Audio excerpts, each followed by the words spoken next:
Hello everyone. कैसे हैं आप सभी। एक बार फिर से आप सभी का ज्योग्राफी वाला जयपुर यूट्यूब चैनल पर हार्दिक स्वागत है। जैसा कि आप सभी को पता है, यूजीसी नेट का जून 2023 साइकिल का एग्ज़ाम है। उसका एग्ज़ाम डेट यूजीसी नेट ने जारी कर दिया है। नेशनल टेस्टिंग एजेंसी ने 5 जनवरी 2023 को अपने नोटिफिकेशन में बताया था कि आपका जो जून 2023 साइकिल का एग्ज़ाम है वो 13 से 22 जून के बीच में होने वाला है। ये इन्होंने एक टाइम फ्रेम बताया है कि इस डेट में आपके यूजीसी नेट का जून 2023 साइकिल का एग्ज़ाम होगा। तो अभी आपने यदि यूजीसी का नेट का एग्ज़ाम दिया है प्रीवियस सेशन में और आपका नेट क्वालिफाई हो गया है, ठीक है, आपने नेट क्वालिफाई कर लिया है और आपका जेआरएफ नहीं हुआ है, और जिन स्टूडेंट ने प्रीवियस एग्ज़ाम दिए हैं और उनका नेट क्वालिफाई नहीं हुआ है, तो आपको नेट प्लस आपका जेआरएफ है, इन दोनों पैटर्न को कैसे फॉलो करना है। अभी आपके पास में हार्डली 45 डेज है, ठीक है। अभी आपके पास में अप्रैल महीने के 7 दिन है, प्लस मई पूरा पड़ा है आपके पास में, और जून के 10 दिन है, ठीक है। तो आपके पास में लगभग 45 डेज है, राउंड फिगर माने तो 45 दिन का टाइम है आपके पास में। तो 45 दिन के टाइम में आपको नेट या नेट जेआरएफ क्वालिफाई करना है, तो उसकी एक बेस्ट अप्रोच या रणनीति क्या रहने वाली है, ठीक है, इसके बारे में थोड़ा बात करें।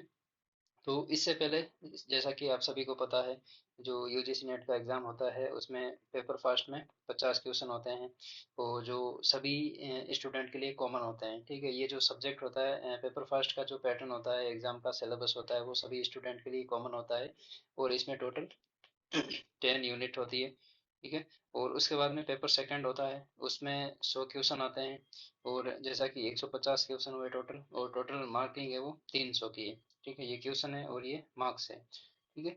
तो इसमें पेपर सेकंड में भी आपका डोमेन सब्जेक्ट होता है, जिस सब्जेक्ट से हमने आपने एमए किया है, पोस्ट ग्रेजुएट किया है, तो उसमें आपका सेकंड पेपर डिसाइड होता है, तो उसमें भी आपकी 10 यूनिट रहती है, ठीक है। 10 यूनिट्स दोनों में रहती है, इसमें 10 यूनिट और इसमें भी 10 यूनिट पर्टिकुलर सेपरेट रहती है, ठीक है। तो ये चीज़ आप सभी को पता है कि पेपर का पैटर्न क्या है और कितने क्वेश्चन आते हैं, और उनकी जो सिलेबस की डिज़ाइन है वो किस प्रकार की है, ठीक है। अब हमें जून 2023 के साइकिल के पॉइंट ऑफ व्यू से यदि हम बात करें कि जून 2023 में हमारा एग्ज़ाम होने वाला यूजीसी नेट का, उसके सिलेबस के पॉइंट ऑफ व्यू से, और फिर हमारी जो नेट और नेट जेआरएफ का टारगेट है उसको अचीव करने के लिए कौन कौन सी बातें हमें फॉलो करनी है, ठीक है। सबसे पहले बेसिक चीज़ें, कि सबसे पहले आपको अपने सब्जेक्ट की कट ऑफ है, ठीक है, सब्जेक्ट रिलेटेड कट ऑफ है, ठीक है, कि प्रीवियस एग्जाम में फाइनल कट ऑफ कितनी रही थी वो अलग अलग, ठीक है। फॉर एग्जांपल पहले नेट की और फिर जेआरएफ की, तो ये आपको प्रीवियस एग्जाम हुए हैं उनकी कट ऑफ देखनी है, जो पिछले दिसंबर जून का साइकिल साथ में हुआ था, और उसके बाद में दिसंबर 2022 का साइकिल अलग हुआ था, तो इनकी आपको एक जनरल पैटर्न देखना है कि कट ऑफ क्या रही है सब्जेक्ट रिलेटेड।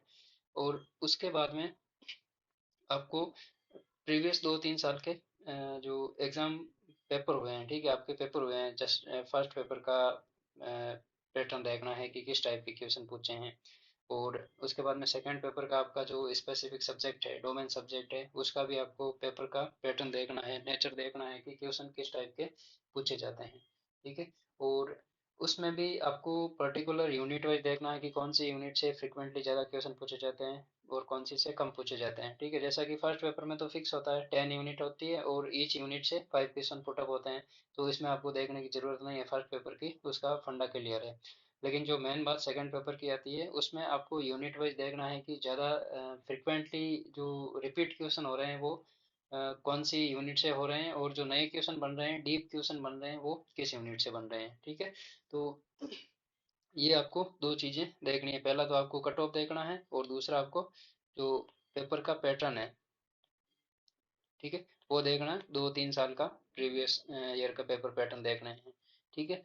अब आपको फर्स्ट पेपर की तैयारी करनी है, उसके लिए एक अलग अप्रोच चाहिएगी आपको, क्योंकि उसमें यदि आपके 30 टू 35 क्वेश्चन फर्स्ट पेपर में राइट हो रहे हैं, और 70+ क्वेश्चन आपके सेकंड पेपर में राइट हो रहे हैं, तो आपको जेआरएफ मिलेगा, और यदि इससे कम रहा, यदि क्वेश्चन का राइट होने का रेशियो, तो आपका नेट डिसाइड करेगा, ठीक है। और इससे कम रहा तो आपको कुछ नहीं मिलेगा, ठीक है। तो ये सारी बेसिक चीजें हैं जिनको हमें माइंड में रख के चलना है अपनी तैयारी के दौरान, ठीक है। अब इसके बाद में आपको क्या करना है कि 2-3 चीजें हैं जो आपको एंड टाइम में आपके साथ में हेल्प करेगी एग्जाम में पहुंचने से पहले, यानी 2-3 दिन एग्जाम से 2-3 दिन पहले आपको क्या करना है उन चीज़ों पे थोड़ा अभी फोकस करके चलेंगे तो फायदा रहेगा आगे। तो इसके लिए आपको क्या करना पड़ेगा, सबसे पहले तो आप यदि चाहो, ठीक है, यदि आपकी मेंटल एबिलिटी हाई है और आप सारी सिलेबस को अपने माइंड में रिवाइज कर सकते हो बैठ के 2 घंटे या 3 घंटे में, तो अच्छी बात है, ठीक है, ऐसा तो हो जाए तो और चाहिए क्या, ठीक है।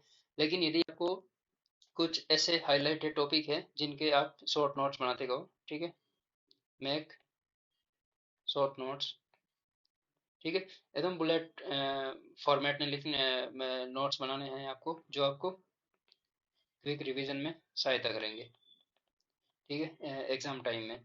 और उसके बाद में आपको, यदि आप सिलेबस कर रहे हैं, सिलेबस अभी निकाल रहे हैं आप, ऑब्वियसली अभी आप तैयारी कर रहे हैं, सिलेबस निकाल रहे हैं, तो रिवीजन पर ज़्यादा फोकस करें, ठीक है। एक तो शॉर्ट नोट्स बनाएं साथ में, यूनिट वाइज और टॉपिक वाइज। और दूसरा क्या करना है आपको, रिवीजन पर ज़्यादा फोकस करना, ठीक है। रिवीजन पर ज़्यादा फोकस करने का मतलब है कि जो चीज़ आज आपने पढ़ी है उसको आप नेक्स्ट डे अपनी जो पढ़ाई स्टार्ट करो उससे पहले एक बार गो थ्रू करना है कि मैंने कौन कौन सी चीज़ें प्रीवियस डे में पढ़ी थी, और उनको एक बार सारी वापस सरसरी नज़र से आपको देखनी है सारी चीज़ें, ठीक है। अब हम यदि ज्योग्राफी की बात करें, ज्योग्राफी के पॉइंट ऑफ व्यू से, जो डोमेन सब्जेक्ट है ज्योग्राफी, उसके पॉइंट ऑफ व्यू से बात करें, तो ज्योग्राफी में आपकी क्या अप्रोच रहने वाली है उसको एक बार देख लेते हैं। कि ज्योग्राफी का सिलेबस आपके सामने है और आपको पता है कि इसमें 10 यूनिट होती है टोटल, और इसमें शुरुआत की 4 यूनिट होती है वो फिजिकल ज्योग्राफी से संबंधित होती है, ठीक है, ये शुरुआत की 4 यूनिट फिजिकल ज्योग्राफी। और उसके बाद में आपकी जो ये रिमेनिंग 4 यूनिट है वो आपकी ह्यूमन ज्योग्राफी से संबंधित है, ठीक है। ह्यूमन ज्योग्राफी जिसमें population settlement, economic activity, regional development, cultural, social, political geography और ज्योग्राफिकल थॉट, ये 4 चीज़ें आपके, 4 यूनिट आपकी ह्यूमन ज्योग्राफी से संबंधित है। और ये 1 यूनिट आपकी प्रैक्टिकल ज्योग्राफी से संबंधित है, ठीक है। और ये 1 यूनिट आपकी रीजनल ज्योग्राफी यानी इंडिया के पॉइंट ऑफ व्यू से है, ठीक है, इंडियन ज्योग्राफी के पॉइंट ऑफ व्यू से है। तो आपका जो मेजर सिलेबस है वो 4 पोर्शन में डिवाइड है, ठीक है। अब यदि आपने प्रीवियस सेशन में तैयारी की है, आपने दिसंबर 2022 सेशन का एग्जाम दिया है और आपका नेट क्वालिफाई हो गया, लेकिन आप जेआरएफ को अप्रोच कर रहे हैं, तो आपकी जो तैयारी करने का मेथड है वो क्या रहने वाला है। और यदि आप फ्रेशर हो, आपने एग्जाम देकर ट्राई किया है, तो आपका नेट और जेआरएफ दोनों क्वालिफाई करना हो, तो उसके लिए आपको क्या करना पड़ेगा कि इसमें जो मेजर 4 पोर्शन है सिलेबस के, फिजिकल ज्योग्राफी, ह्यूमन ज्योग्राफी और प्रैक्टिकल ज्योग्राफी और ज्योग्राफी ऑफ इंडिया, तो आपको फिजिकल ज्योग्राफी, फिजिकल ज्योग्राफी में 3-4 चीजें हैं। और जो कॉमन, पहले कॉमन बातें देखते हैं कि इस ज्योग्राफी सब्जेक्ट में कॉमन बातें क्या है, ठीक है। सबसे पहले आपको क्या करना है, एक जो मॉडल्स, थ्योरीज और जो कॉन्सेप्ट है उनकी एक इंडेक्स बनानी है, ठीक है। फॉर एग्जांपल जियोमॉर्फोलॉजी में आपके डेविस और पेंग का संबंधित है, और क्लाइमेटोलॉजी में ट्राई सेलुलर मॉडल है एटमॉस्फेरिक सर्कुलेशन का। और उसके बाद में आपके पॉपुलेशन और सेटलमेंट ज्योग्राफी में बहुत सारे मॉडल्स एंड थ्योरीज है, इकोनॉमिक एक्टिविटीज, रीजनल डेवलपमेंट में बहुत सारी मॉडल्स एंड थ्योरीज है। तो ये सारी चीजें आपको एक चार्ट बनाना है और उनको करना है। कहने का मतलब जो एवरग्रीन टॉपिक है आपके सिलेबस में, एवरग्रीन टॉपिक का मतलब है कि आपके क्वेश्चन फ्रिक्वेंटली आपके रिपीट हो रहे हैं क्वेश्चन, या फिर डीप क्वेश्चन बन रहे हैं, ठीक है, इन मॉडल्स, थ्योरीज, कॉन्सेप्ट से। तो एक तो आपको ये अलग चार्ट बनाना है इनका, और इनको अच्छे से प्रिपेयर करना है, क्योंकि हो सकता है कि इस बार जियोमॉर्फोलॉजी के कोई मॉडल्स एंड थ्योरी से क्वेश्चन आ जाए, और हो सकता है रीजनल डेवलपमेंट के में जो थ्योरीज है उनसे क्वेश्चन पूछ ले, ठीक है। तो उनसे भी बेसिक क्वेश्चन पूछते हैं, उनकी हायरार्की पूछ लेते हैं, उनकी बुक पूछ लेते हैं, कौन से ईयर में कॉन्सेप्ट या मॉडल दिया है उनके बारे में पूछ लेते हैं। तो ये जनरल क्वेश्चन बनते हैं। नेक्स्ट, अभी जियोमॉर्फोलॉजी या फिजिकल ज्योग्राफी की बात करें, पर्टिकुलर फिजिकल ज्योग्राफी की बात करें, तो आपको एक तो बेसिक कॉन्सेप्ट देखने हैं कि फिजिकल ज्योग्राफी में फॉर एग्जांपल जियोमॉर्फोलॉजी, क्लाइमेटोलॉजी, या क्लाइमेटोलॉजी की बात करें तो आपको जो एटमॉस्फेयर में जो लेयर होती है वो पता होनी चाहिए, कौन सी लेयर में कितना टेम्परेचर होता है। उसके बाद में जो सब लेयर है, सब डिवीजन है, बीच में जो बाउंड्रीज है उनके बारे में देखना है, और कौन सी लेयर में एटमॉस्फेरिक मूवमेंट होता है। हीट बजट के बारे में आपको डिटेल पता होनी चाहिए कि हीट बजट है उनकी, इनकमिंग सोलर रेडिएशन का रेशियो क्या है, और वापस लॉन्ग वेव रेडिएशन जो वापस धरती की सतह से वापस रिफ्लेक्ट होती है उनका रेशियो क्या रहता है। तो ये बेसिक चीज़ें हैं, आपको ये चीज़ें याद करनी ही पड़ेगी। उसके बाद में कोपेन एंड थॉर्नफेट का क्लाइमेटिक क्लासिफिकेशन है, तो उसका बेसिक क्या है, और उसमें उन्होंने कौन कौन से अल्फ़ाबेट को किस क्लाइमेटिक जोन को बताने के लिए उनका अल्फ़ाबेट का यूज़ किया है। तो ये बेसिक चीज़ें हैं, आपको ये तो पता होनी ही चाहिए। ठीक है। और उसके बाद में नेक्स्ट आपको जो ह्यूमन ज्योग्राफी है, ह्यूमन ज्योग्राफी में आपको पहली बात तो कॉन्सेप्ट पता होना चाहिए। फॉर एग्जांपल कल्चरल लैंडस्केप क्या है, कल्चरल रीजन क्या है, कल्चरल टाई क्या है, ये चीज़ें पता होनी चाहिए। और जो मॉडल्स एंड थ्योरीज है उनके बारे में आपको रिवीजन करना है बार बार और अच्छे से डीप से पढ़ना है। उसके बाद में ज्योग्राफिकल थॉट, ज्योग्राफिकल थॉट में आपको एक तो एंशियंट ज्योग्राफिकल स्कूल है उनको देखना है, ग्रीक, रोमन, अरब, इंडियन, चाइनीज, ठीक है। तो इनकी हायरार्की पता होनी चाहिए। और पर्टिकुलर किसी स्कूल के जो स्कॉलर है, for example Greek scholar, Greek school में जो स्कॉलर की हायरार्की है, क्रोनोलॉजिकल ऑर्डर है, वो पता होना चाहिए, उनकी बुक्स क्या है और उन्होंने मेन मेन बातें क्या की थी। उसके बाद में जो पॉसिबलिज्म है, एनवायरमेंटलिज्म है, न्यू डिटर्मिनिज्म है, फेमिनिज्म है, ये जो ब्रांचेज है ज्योग्राफी की। और जो इसको पर्सपेक्टिव बोल देते हैं कि जो विचारधाराएं हैं अलग अलग, उनसे संबंधित कौन से ज्योग्राफर है और इनकी बेसिक फिलोसॉफी क्या है, तो इनके बारे में आपको ये बेसिक चीज़ें आपको माइंड में रखनी है। और ज्योग्राफिकल टेक्निक्स में आपको चीज़ें थोड़ी डीप में देखनी पड़ेगी, और जो प्रैक्टिकल का पोर्शन है वो आपको प्रैक्टिकली सोचना पड़ेगा माइंड में कि एक्चुअली में चीज़ें धरती पर वर्क कैसे करती है। फॉर एग्जांपल आपने रिमोट सेंसिंग पढ़ा है, ठीक है, पढ़ के छोड़ने से याद नहीं होगा उसको, आप माइंड में आप 3D सोचिए कि एक्चुअली में सैटेलाइट कैसे वर्क करते हैं, उसके बाद में जो रिमोट सेंसिंग का पूरा प्रोसेस है वो कैसे वर्क करता है। एक बार यदि आपने डीप थिंकिंग कर ली इनके बारे में तो आपको पता चल जाएगा कि एक्चुअली में ये सिस्टम वर्क कैसे करता है, एरियल जो व्यू होता है वो कैसे वर्क करता है, ठीक है। तो ये चीज़ें आपको जियोग्राफिकल टेक्निक में आपको देखनी पड़ेगी थोड़ी डीप से। उसके बाद में ज्योग्राफी ऑफ इंडिया।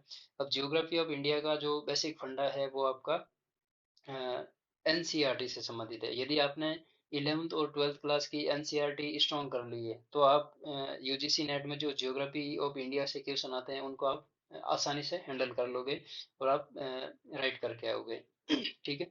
तो ज्योग्राफी ऑफ इंडिया में यदि आपने एनसीईआरटी बुक का डिस्कशन अच्छे से पढ़ लिया है तो अच्छी बात है, नहीं तो अभी 11th क्लास की एनसीईआरटी का डिस्कशन हो चुका बुक का, एनवायरमेंटल जो फिजिकल एनवायरनमेंट है इंडिया का उसके बारे में, जिसमें हमने फिजियोग्राफिक डिवीजन और जैसे यहाँ पे major physiographic region and characteristic drainage system, Himalayan and peninsular climatic season weather characteristic, climatic division of India, Indian monsoon mechanism, jet stream and Himalayan cryosphere. उसके बाद में types and distribution of natural resources, soil, vegetation, water, mineral and mine resources, ठीक है।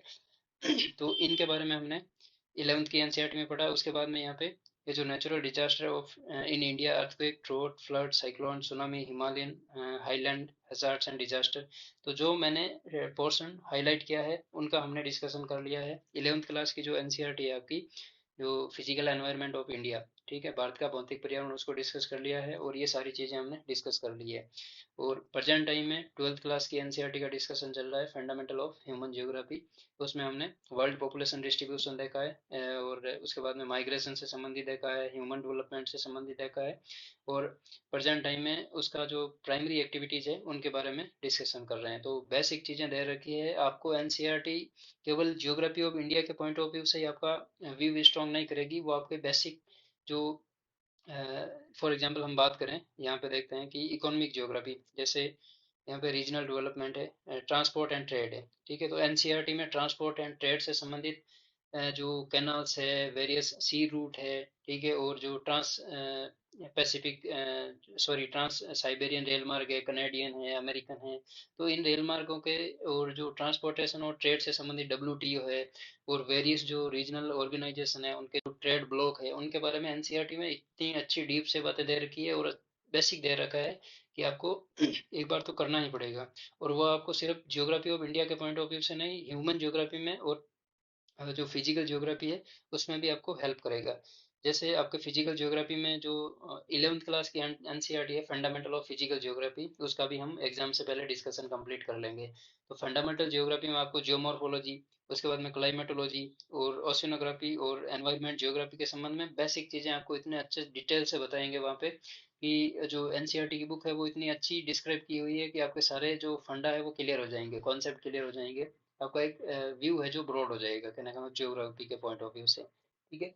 तो आपको 11th और 12th की NCERT पढ़नी है, ठीक है। ज्योग्राफी ऑफ इंडिया के लिए तो आपको 11th की एनसीईआरटी जिसका हमने डिस्कशन कर लिया है, और ट्वेल्थ की एनसीईआरटी ह्यूमन ज्योग्राफी है, जिसका अभी आने वाले टाइम में डिस्कशन करेंगे। यदि आपने पढ़ लिया है पहले तो अच्छी बात है, और यदि नहीं पढ़ा है तो एक बार इस यूट्यूब चैनल ज्योग्राफी वाला जयपुर को जरूर ज्वाइन कीजिए और वहाँ पे एनसीईआरटी का डिस्कशन जरूर देखिए, आपको एग्जाम में हेल्प करेगा। और बाकायदा आपको प्रीवियस ईयर में जो क्वेश्चन आए हुए हैं वो भी साथ में संदर्भित बताएंगे कि कहाँ कहाँ से क्वेश्चन पुटअप हुए हैं, ठीक है। तो ये सारी चीज़ें हैं। उसके बाद में ट्वेल्थ की एनसीईआरटी है ह्यूमन ज्योग्राफी की, वो आपको पॉपुलेशन से संबंधित और इकोनॉमिक एक्टिविटीज से संबंधित, जैसे फॉर एग्जांपल यूनिट 6 है आपकी, ठीक है।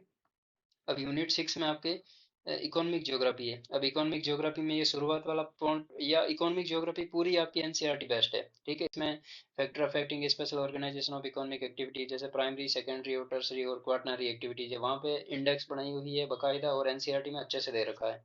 उसके बाद में natural resources classification, distribution, associated problems, ये सारी चीज़ें, natural resources management, world energy crisis, और ये चीज़ नहीं दे रखी है। लेकिन ये जो पूरा पोर्शन है आपका इकोनॉमिक ज्योग्राफी का, वो आपको ट्वेल्थ की एनसीईआरटी में, जिसको अभी हम डिस्कस कर रहे हैं, वहाँ पे अच्छे से मिल जाएगा। अभी प्राइमरी एक्टिविटीज़ का वहाँ पे डिस्कशन चल रहा है, ठीक है।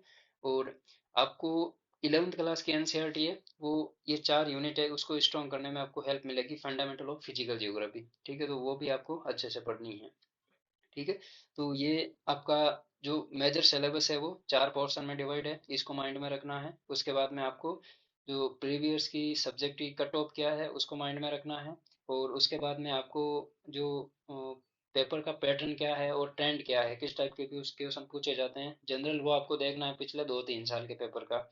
और उसके बाद में आपको शॉर्ट नोट्स बनाने हैं, जो आपको एंड टाइम में क्विक रिवीजन में वर्क करेगा। और उसके बाद में रिवीजन पर ज़्यादा फोकस कीजिए। और जो हाईलाइटेड पोर्शन है, कोई थ्योरीज है, कॉन्सेप्ट है, समझ में नहीं आ रहा बुक से या कहीं अदर मटेरियल से, तो आप जनरली गूगल कर लीजिए, यूट्यूब कर लीजिए, आपको पीडीएफ मिल जाएगी। और वहाँ से अच्छे से इंग्लिश मीडियम या हिंदी मीडियम में, ज़्यादातर इंग्लिश मीडियम में मिलता है, तो आपको एक जो रियल मॉडल्स एंड थ्योरीज है उनकी पूरी डेफिनेशन मिल जाती है। तो वो आप जरूर वहाँ पे देख सकते हैं, ठीक है। तो इस तरह से आपकी जो वीकनेस और स्ट्रेंथ है सिलेबस के पॉइंट ऑफ व्यू से, उसको पता करनी है, ठीक है। तो अब ज्योग्राफी में यदि आपको नेट या जेआरएफ क्वालिफाई करना है, तो आपको फर्स्ट पेपर में 30+, यानी 30 से 35 क्वेश्चन के बीच में, या टारगेट मान लेते हैं 33 क्वेश्चन क्वालिफाई राइट करना है फर्स्ट 50 में से, ठीक है। और जो 100 क्वेश्चन आते हैं, यदि उसमें से 100 में से आपने लगभग 70 क्वेश्चन राइट कर लिए, ठीक है। यदि आपने 100 क्वेश्चन क्रॉस कर लिए हैं टोटल आउट ऑफ 150, ठीक है, तो आपका जेआरएफ श्योर है, ठीक है। और यदि आपने 85 क्रॉस कर लिए क्वेश्चन, ठीक है, 85+ क्वेश्चन राइट कर लिया दोनों पेपर में मिला के, ठीक है, तो आपके नेट क्वालिफाई होना श्योर है, ठीक है, 85 to 90, ठीक है। तो ये रेशियो रहता है नेट का, और ये रहता है आपके जेआरएफ का, ठीक है, 100+ या 105 क्वेश्चन, ठीक है, जो भी आपके राइट हो रहे हैं, तो आप जेआरएफ के लिए क्वालिफाई हो, ठीक है। तो अभी आपके पास में लगभग 45 दिन के आसपास का टाइम है। और आप सिलेबस को, यदि आपने अपनी स्ट्रेटेजी बनाई है तो उसके हिसाब से चलिए। और यदि आप थोड़े कंफ्यूजन हो रहे हैं, तो आप ब्रॉडली ये 4 कैटेगरी देख सकते हैं कि सिलेबस मेजरली 4 पोर्शन में डिवाइड है, ठीक है। जिसमें पहला पोर्शन है फिजिकल ज्योग्राफी से संबंधित, और दूसरा पोर्शन है आपका ह्यूमन ज्योग्राफी से संबंधित, और तीसरा पोर्शन है आपका प्रैक्टिकल ज्योग्राफी, और चौथा पोर्शन है ज्योग्राफी ऑफ इंडिया, ठीक है। तो इनकी आपके पास में जो भी बुक्स वगैरह है, आपका स्टडी मटेरियल है, उसको रिवाइज कीजिए, make short notes and focus on revision, ये 3-4 चीज़ें करनी है। तो ये है बेसिकली अपने जून 2023 साइकिल के एग्ज़ाम के पॉइंट ऑफ व्यू से तैयारी का मेन फीचर ये है, ठीक है। और मेक श्योर कि आप ज्योग्राफी वाला जयपुर यूट्यूब चैनल को ज्वाइन कर लीजिए, आपको जो भी फ्यूचर अपडेट्स है यूजीसी नेट के रिगार्डिंग, वो मिल जाएगी। और इसके साथ में ही ज्योग्राफी से रिलेटेड जो स्टडी मटेरियल है, अभी एनसीईआरटी का डिस्कशन चल रहा है, और आने वाले टाइम में मॉडल्स, थ्योरीज और इनके बारे में भी हम डिस्कस करेंगे सेपरेटली। तो जून से पहले जो मैक्सिमम आपका कंटेंट है, डीप कंटेंट है, जैसे मॉडल, थ्योरीज और जो कॉन्सेप्ट है, इनके बारे में हम डिस्कस करते रहेंगे। और साथ में एग्जाम रिलेटेड जो भी टिप्स होगी वो हम यहाँ पे डिस्कस करते रहेंगे, ठीक है। तो मेक श्योर आप इस यूट्यूब चैनल को सब्सक्राइब कीजिए, वीडियो को शेयर कीजिए फ्रेंड्स के साथ में, और कमेंट कीजिए, जो भी आपके व्यू है वो कमेंट में बताइए, ठीक है। तो उसके अकॉर्डिंग हम आगे और प्रिपेयर करेंगे कि कौन से टॉपिक है जो हमें ज़्यादा डिस्कस करना है, ठीक है। तो इसलिए आप अच्छे से तैयारी कीजिए, best of luck for your bright future. आप जून की अच्छी से तैयारी कीजिए, अभी टाइम है आपके पास में 40 दिन। यदि आपने सिलेबस एक बार अच्छे से पढ़ लिया है, तो आपके पास में 40 दिन है वो सफिशियंट है डेली के मैक्सिमम 7-8 घंटे की तैयारी, अच्छे से तैयारी कंटिन्यूटी, और उसके बाद में जो सिलेबस का अंडरस्टैंडिंग है आपके मन में, उसके हिसाब से आप तैयारी को कंटिन्यू रखिए। चलिए, थैंक यू।